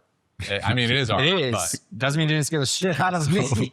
so yeah, I thought it was notable and very cool to read about how much they specifically tried not to do CG for a lot of this stuff. I think once you realize how they do those practical effects, it sort of ruins the charm of the illusion. But then you have like an added layer there where it's like, oh, they got away with that because it was like a sort of dream world. So even if you knew it, like where to look and how to spot these like fake tells, it's like, oh, it's dream worlds. Who the fuck cares? Yeah, there's a little thing we like to call suspension of disbelief, where you just kind of like put all that to the side and say like, I don't know about that right now. I'm just trying to enjoy the movie. It's true. So I just realized you asked me/us if we would have taken the operation or surgery, whatever procedure. Oh, would you have taken the procedure? I feel pretty confident in saying that I would not have. Okay. I think that part of this is a lack of experience again with any sort of long-term relationship. So while I don't know this specific aspect of loss in terms of interaction with another person, I think that I've had enough loss in my life from like losing relationships with friends just in general or deaths with people that I think that, it's obviously you can't compare directly any of these things, but just across knowing who I am now and the way that I've dealt with tragedy or loss in the past like this, I feel pretty confident in saying that I don't think at any point really I would have taken this deal of trying to erase my memories. I largely subscribe to the same idea that you two are talking about, where the memories are still very formative, whether or not they were positive or not. Like you learn something or you can gain something in order to personally grow from it and just become a better version of yourself as a result. It's not always the case, obviously. It requires you to learn to begin with. But. Yeah, it requires you to learn, but also, experiences won't always lead to positive changes. But largely, I think that I subscribe to the idea that they shape who you are, and it's kind of disingenuous, dishonest to yourself if you try and take away those parts because you don't know what could happen. Yeah. So I don't remember if you answered. I didn't. I definitely wouldn't. You could say that the suffering and the pain is like a raw material you can use in some way, and it's up to you to really decide how do you want to use it. Like Jim Carrey, you become so heartbroken, you make a great movie. Because if you don't, it's gonna eventually consume you, and you're just gonna morph into something that's really not pleasant. Yeah. Well, I mean that would be the reason people would use to Yeah. take their memories away because they don't feel like they can process that healthily. Like I remember now that at some point during Joel's visit to the office, you see a woman sitting in the office in the waiting room, and from what I remember, she had like just a bunch of paraphernalia that I think was like leading you to believe like she had like a pet that died. Yeah, it was pretty clearly a dog. And I saw that and I was like, no, dude. Like I understand. Like my opinion is that like quote unquote a dog is like, you know, or like a pet is like, you could argue that it's like not as important or impactful as like a human relationship. But I'm like, no, dude, like you're just gonna forget you ever had that pet? Yeah. Like what? Yeah, I thought that was kind of wild too. Like that spoke to me. I was like, bro, imagine if I like erased the memory of like my dog I had for 15 years. I did not realize until after she had passed, where I was like, I had this dog since I was 10 years old up until like adulthood. That's crazy. Yeah. And like theoretically, I would just get rid of all that. Like what? Yeah, I had the same thought. How do I Thought explain that the was piss kinda cleaning on crazy. my fucking carpet?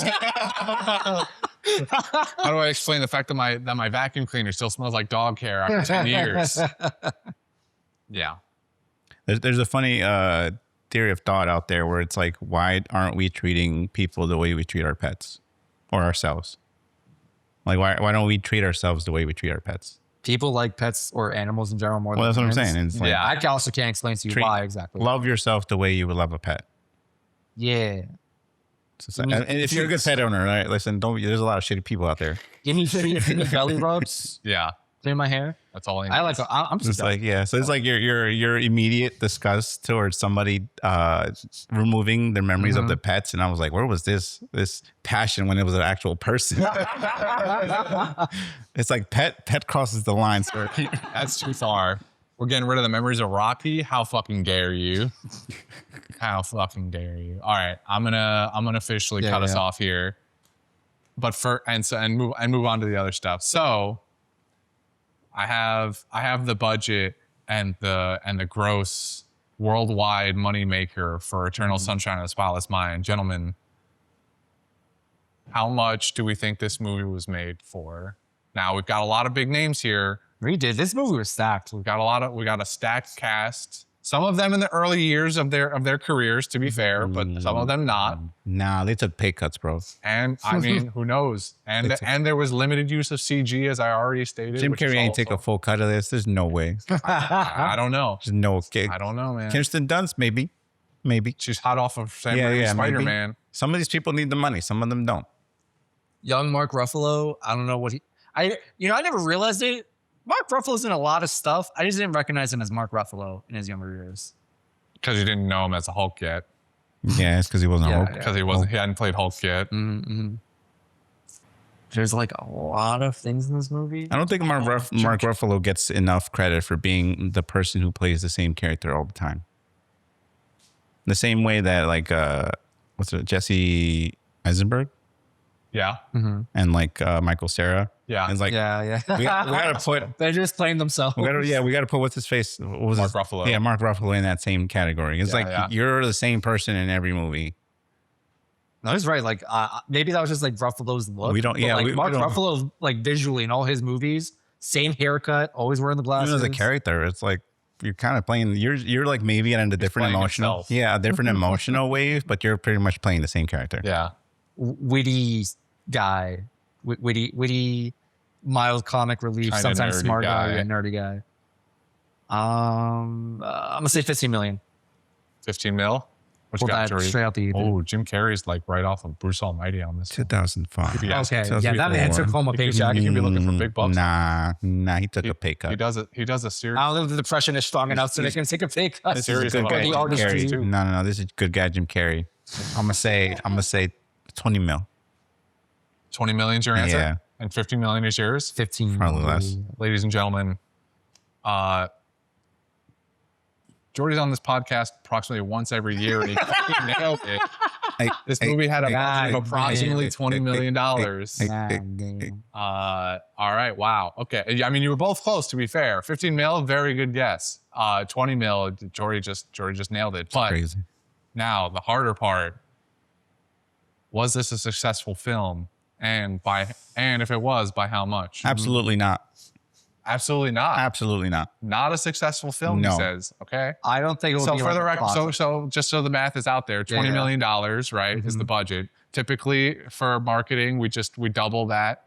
So in order for this movie to be successful, we need to be making around like $50-60 million. I think, for whatever reason, I'm not skeptical about this movie. I don't think this movie was like a slam dunk by any means. It's too, Theater wise, I don't think so. Everything else, definitely. yeah. Streaming, video, the high seas, definitely. Sure. In the box But office. we're talking box office numbers back in 2004. I'm going to say it did 30 mil. 30 million. Wow. Okay. Okay, I think it's definitely gonna make its budget back. So like, or okay, no, yes. Movie budget back. So you're saying at least minimum 20 mil. Okay, so 20 mil. No, remember double marketing, that, double it. 40. Well, I know. That's why I clarified specifically movie budget for So 20 40. mil. So if we're talking like now I'm gonna say 60 million. 60 million, final answer, and 30 million out of Jordan. I think it did like a solid okay. I think Sure. that the cast is enough to draw people to the theaters. Well, I'm happy to tell you that you are correct. Whoa.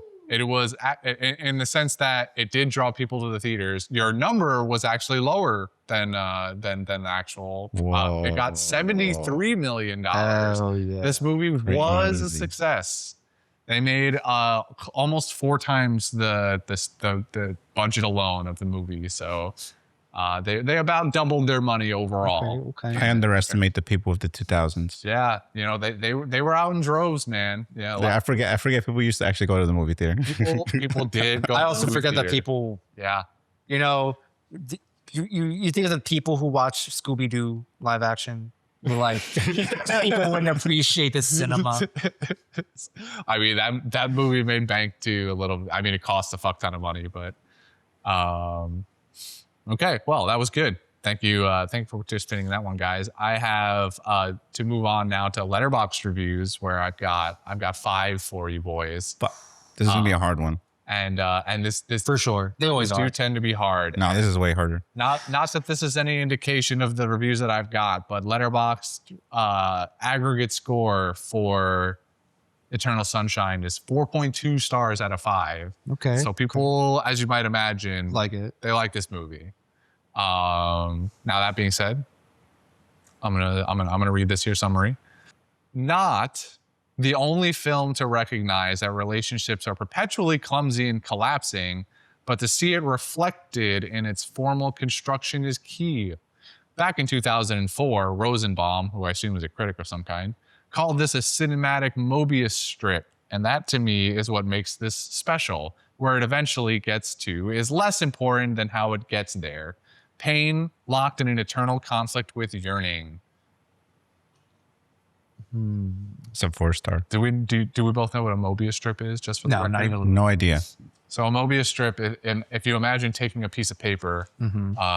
And folding it. and then folding it putting in a such hole a in it. way that it's one surface. I watched Interstellar. I know so, this. Yeah, so you know. What is it, But string theory? If you if you imagine taking this piece of paper, giving it a half turn, and Okay. then you would twist it like this, and then tape it together, and it forms one surface. This is an extremely bad representation, but if you can imagine it, it's basically just no matter where you go, it forms one surface. You keep drawing the line perpetually on it, and never. So I reach, would like, take an something like this paper, and it, like, would it have to be like a sphere? end. No, you know we're in person. I can just Google what a Mobius strip is and show you, since I'm sitting right next to you. This is a Mobius strip. Oh, like there's no beginning or end. It's just perpetual. It's, imagine the snake eating its own tail, Oh, but in okay. paper form. So I think that this person fundamentally takes a different view of the ending of this movie than we do. And I saw this online a lot. We didn't talk about it really, but people all interpreted that and I think there's also an alternate ending that actually exists out there where they do in fact just perpetually fail at this relationship, and then like there's a scene almost kind of ironically almost Titanic style, where like 50 years in the future you see like old Clementine back at that office for like the 15th time or whatever that they've done this. So but people have taken the actual ending that we saw and interpreted it in the same way, where they're like the scene at the end with the beach where they keep like skipping all the way down the beach, like it cuts, they're here, cuts, they're here. People have interpreted that to mean like that's them restarting the relationship over and over again too, instead of them just being a happy scene skipping off into the sunset. So anyway, that being said, the review score is 3.5 to 4. and a 4. Jordy gets it in 1. That was a 4-star review, starting off strong. The 4th 4 I've ever forged. That was a good guess. That was a good guess. Jordy's 4 for 4. And no guessing. Jordy's 1 for 1. He's locked in the Wait a letterbox minute, you have X-ray vision and you were looking at the reviews through my computer I was screen? reading your mind. You fuck. I was looking at the reviews through your glasses. I know he's looking at it. Oh shit. Okay. Enhance. I'll be wearing my contacts for the remaining Oh, times that no. we go and do in person. This movie honestly sucks. I've tried to watch it so many times because people are always saying how great it is. It's so boring and uninteresting. Even when they meet, there's nothing that draws you in. One of the worst examples of a manic pixie dream girl, as she's both annoying and unrealistic at the same time. I hated every character and couldn't make it through the second act. This movie is made for guys who can't get over some girl they met and ruminate on it instead of moving on with their lives like a normal person. That's well, I mean, crazy. like that the back half of that review is correct. There's a lot of crazy parts in there, but I think that person needs to touch grass. I agree. I think the back half of your sentence is like true if you've never experienced like heartbreak before. The one that threw me off is like unrealistic. It's like, no, that's probably one of the more realistic Yeah. representations. Have you just of never met person. a perfect person? It's like You've never met a these types of human? people exist. Like all types of people exist. Like there's no real, unless you're really going out there for like, I don't know how to describe it. You have to live in a There's- really there- deep rock. Yeah, there's actual idealized characters, which is like half of movies, but like in this movie, that's not what this is. This movie probably grounds itself more than people know. You know, I'm gonna say 0.5. I never guessed this mostly because I forget it exists as an option. But 0.5 because this person doesn't know ball. Fuck, people can have 0.5s. I They forgot. can't have half stars. You see, the 0.5 and the 1 is too easy. That's way too easy. That it feels too like that feels like a I feel like those are our only options. no. I think it really comes down to No, does this no, person no, know you no, can no. go lower than 1? No. This is too easy. This man wouldn't have picked a such an easy one because he could have easily been like, they'll just go for the easy pick here. I'm gonna big brain this. Hey, you know, there's a world where he's not wrong. Wait. There's a world where someone That's a puts meme, 5 that's a stars meme. and says this shit sucks. I'm going. Fuck. I want to do 1.5 or 2. One of those is I feel like my hit. I'm gonna go with 2. I'm gonna go high. Well, I am. Unfortunately, I'm gonna have to shatter your view of me because I absolutely threw a 0.5 star review in there, which was so you got it right. Oh, Justin. thank God. I thought you were going to tell me it wasn't this one. I'm like, you son of a bitch. So you got it right. There, it God was a bless. 0.5 star review. That person absolutely has every disdain for this film. Doesn't know ball. They don't give a single rat's ass about it whatsoever. What? Do you know what year that was written? For that review? That review? No, I don't. I don't have that Gotcha. on me with on Does it matter? I know that the reviewer literally said they had gone back to this movie numerous times because people keep recommending it. But a part of me wants to hope that Anon went back to the well for a third time and came back with any amount of clarity. He's like, hey, yeah, I wrote that last review when I was 18 and dumb. Now that I'm 29 and a little bit more mature, I think I'm starting to see the light. A very dark, dimly lit light that shines upon Joel's vanishing mindscape. No. You're thinking this wrong way. They came back and they said, no. There's only one redeeming part of this whole movie. Patrick. No. Yes, sir. Worst. All right. Next review.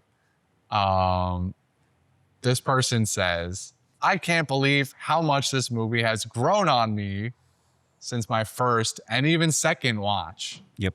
When I tried watching this movie before, I was still coping with my own similar issues, which I think really held me back from giving this movie the proper chance it deserved. This is a formal apology to Eternal Sunshine because this rewatch genuinely floored me. Truly such an incredible depiction of how we are our memories. Also, Patrick is a freak. Fuck that guy. That's in the review. Freak That's is not me. too kind of a word. Yeah, freak is way too kind. Freak has redeeming qualities. Freak is misunderstood. Patrick is not misunderstood. Not even a freak is like, do whatever you want, dude. Like, as long as it's not affecting me, go be freaky somewhere else. It's like, no, that's way too kind of a word for Patrick.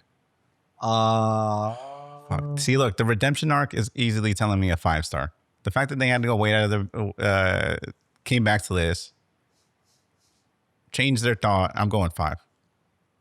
That's an easy I don't think they go as far as a 5. It's 4.5. I'm gonna give it a 4. You give it a 4, you give it a 5? Yeah.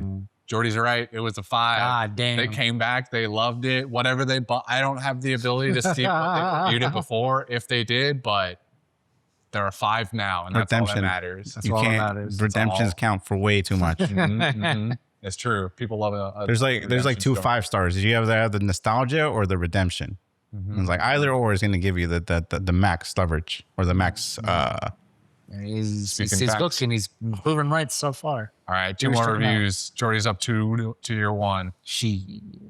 A killer idea, an amusing script, and 2 amazing lead performances. Where's the butt? Where's the butt? The head of a great ensemble cast come together to create a film I didn't like. Damn.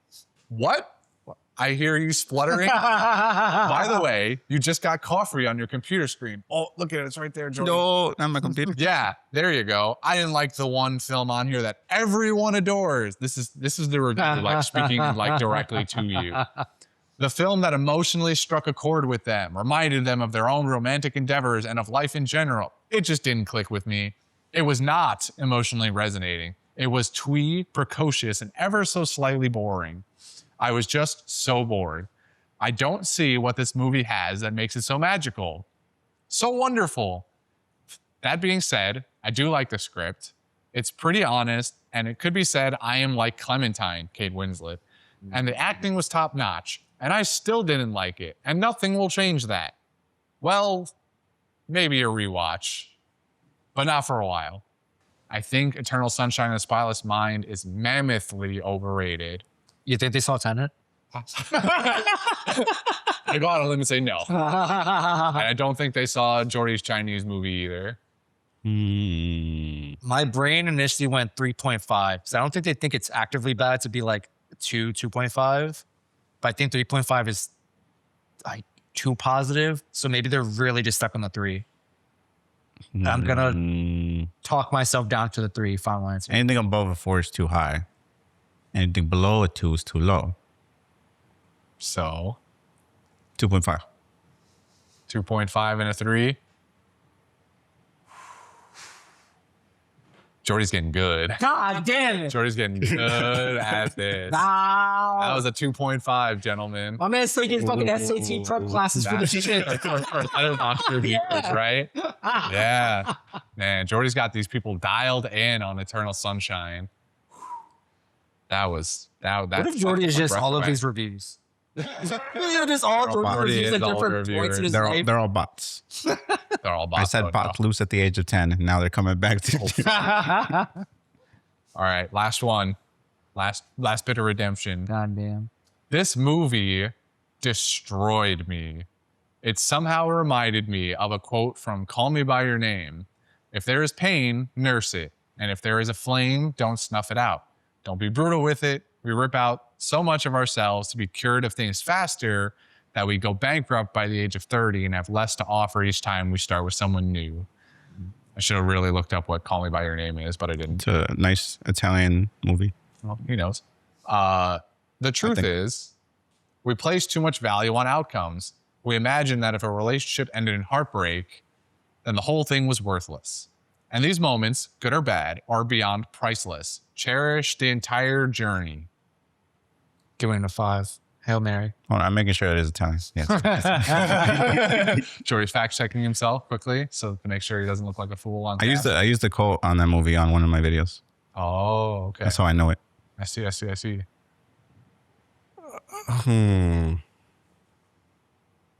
a lot of meaning in those little alphabet thingies, those letters. Those alphabet thingies. My soup? Monkeys and rabbits. In my soup. That's a hard one. I want to go like an easy 5. I was sitting here with my 1. I thought my Hail Mary play at a 5. My quote unquote easy 5. Oh man, there's throwing me off. They started off like comparing it, gave it a quote. There's like so many lines are pointing to 5. I'm gonna go below 4.5.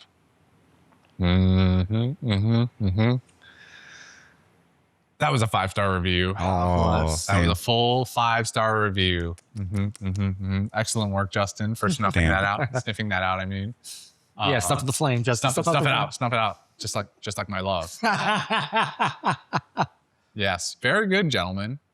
Three out of 5 and 2 out of 5. That's pretty good. Pretty good. Jordy was so close to that 4 out of 5. I don't think anyone's ever gotten a 4 out of 5 on this one.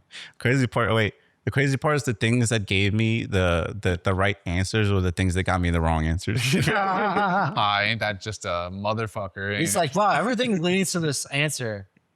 I'm gonna ignore it. Too easy. Yeah. Okay, well, that's all I got for us tonight. Okay. That's all the reviews. That's all the numbers. That's all the fun facts. Thank you for joining me. This was a very fun version of Pan View to have everybody in person and a fun movie to do it with. So we hope you all get to listen to and see, including with the motorcycle noises. Oh yeah, That man was definitely doing fucking laps around our building. Yeah, part of me hopes the cleaning system doesn't clean that part out. just get like a bit of motorcycle guy right there. Yeah. We can't replicate that, dude. The dude literally came by, revved his engine, left. Yeah. We thought, okay, he's gone out. Came back again, revved it up more. And you don't like live that close to anywhere where he would be able to really do that respectively. Like there's a 4-way intersection a little bit down the road. Yeah, so but he's literally driving around the building. yeah. Like no other reason I could possibly explain this. He's just going straight, and it's not even that late either. Like that was like an hour ago, and Yeah. that was 8:30 at night basically. But enough about that. Thank you to our producers this month, specifically Taco, for giving us this movie this month. He specifically quoted it as his favorite movie. Wow. So after all the things that taste. we've watched for Taco, after all the times that he's given us money, he's finally decided to grace us with his favorite movie of all time. And I think that we've done a pretty good job here by reviewing it. So someone may or may not have given him the tip that it was going to be his last one. oh well, I wonder who that could have been. I don't know what this means because I have all plausible deniability, but this is a great way to go out. Yeah. This is for the last one. Whatever the other ones for this month, this is the last one. We're gonna be changing the way we do this. Yeah. As you can see. This is Well, we don't know if you can see this yet. This Who is knows what happens to this? simultaneously the season finale and the pilot for the next season. Yes. So as I've said before, we're going to changing things up a little bit here with Pan View, and this is sort of the beginning delve into that. So thank you again, Taco, for joining us on the ride. I'm sure you'll enjoy what comes next just as much, if not more. Thank you to It's Me Rabbit, who's probably also listening to this, for being another producer. The dude picks such weird movies. Well, He's a connoisseur. I want to go watch them. That's the hard part. It's like yeah. all the movies he picks. Damn, I want to kind of watch this movie. That man loves his foreign films. I thought they're not foreign film; they're just older films. They're just really wonky. Yeah, they're older, kind of more niche films, which is fine. I mean, I as much as the trilogy of Imagination was a wonky one, I think it was worth experiencing at least. Like there was points in there where I wasn't having that good of a time, but largely like 2 out of 3 of those movies were pretty good. So It was Tony Gilroy, right? Oh, That was Tony Gilroy, right? yeah, Some would say he was Gilliam. Tony Gilliam. Some would say he was the Martin Scorsese. Wait, no. Martin Scorsese was the Martin Scorsese. Some would say Someone say he was the Nolan of his time. Sure, I'm sure one person would say that. I don't know. I think And he's sitting in the room with Somewhere. us. Yeah, I'm sure one person right now is saying that. Brazil. Have you ever heard? What's a bad Nolan movie? Fuck. Doesn't exist. I don't have it. Yeah, I'm sure. I'm sure I'm it's gonna out piss there. everybody off if I say even one of them. It's Yeah, like it's because somebody out there loves it. yeah, someone out there. I personally can't pick one. The Prestige is probably like the least favorite. It's not a bad movie. Was I The mean- Dark Knight a Nolan movie? Just the least favorite. Yes. One of the Batman movies? It was Bad movie. Bad Christopher Nolan movie. sure The third one. the first one. I'm just lying. I'm just trying to make someone angry. I know he's just trying to make people. I loved all It's those okay. Batman movies. Those I'm are sure- brilliant. I'm sure- generational. Some people like Brazil more than the other two movies in that trilogy, largely speaking, and I think they're crazy. So I've already angered people in regard to some of that stuff. So anyway, thank you guys. Join us on social media, Twitter, Instagram, TikTok at Pandas. We don't do Twitter no more. We're don't over do- Twitter. No. Thank God. Fuck that hellscape of a service. Twitter's dead apparently. Yeah, Fuck we're done with Twitter. Check us out on Instagram and TikTok. Mostly short form stuff, but there's some other things that go up there at Panda Sightings again. Email us if you'd like at Please. pandasightings@gmail.com. You can join our Discord if you'd like to monetarily support us. That's where we do all of our memberships through right now. That's where Taco and It's Me Rabbit and a bunch of other people who very generously donate their money and genuinely donate their money are at, as well as a whole host of other people that are engaged with not only the movies but our One Piece podcast that we also do. One Piece with a Lime. Go check us out there if you're into One Piece or anime in general. And rate us 5 stars wherever you listen to podcasts. Leave reviews. Justin likes to go through the reviews and read them sometimes. Wherever he goes, so it's a good time. Both the good and the bad, even though we don't get enough. I think it's surprising to me that we don't get enough hate mail. We got like 2 pieces in an entire 5 years. It means we're not We're not doing something. controversial. Yeah, we're not doing something right. Yeah, we should be something's getting hate mail. Shit. We're playing it too safe. Yeah. We got to be more bipolar. Yeah, Christopher Nolan's the worst director in American history. I'll say it. Wait, no, that's not the word. Polarizing. I said what I said. We got to be more polarizing. we have to be more polarizing. We know Christopher Nolan's polarizing. Is that the word? Am I using the words right? Yeah. Yeah. Okay. We're not polarizing You- enough. you We're know not what I was trying to say. inflammatory enough. We need to be. We need more hot takes. We need more Devins. You know, it's not wrong. Listen, man. Devin, Devin creates controversy. he People like has controversy. his moments. All right. Listen. He's the reason for our success. All right, I'm cutting us off. This has gone too long. I'm so sorry, Dylan. But this one was a good one and it deserved more time. So Hey Dylan, if you can in post, just like Photoshop this logo right here back there, okay. That's crazy. and then when we do One Piece of Line, swap the logos. That's crazy. What I'm hearing is, well, we just really need to put a green screen in here or paint the wall green. The green screens are much easier. I'm not gonna lie to you. I was heavily considering I'm- just see, like look. making our own posters. Like, okay, Panda's logo for Opal is great.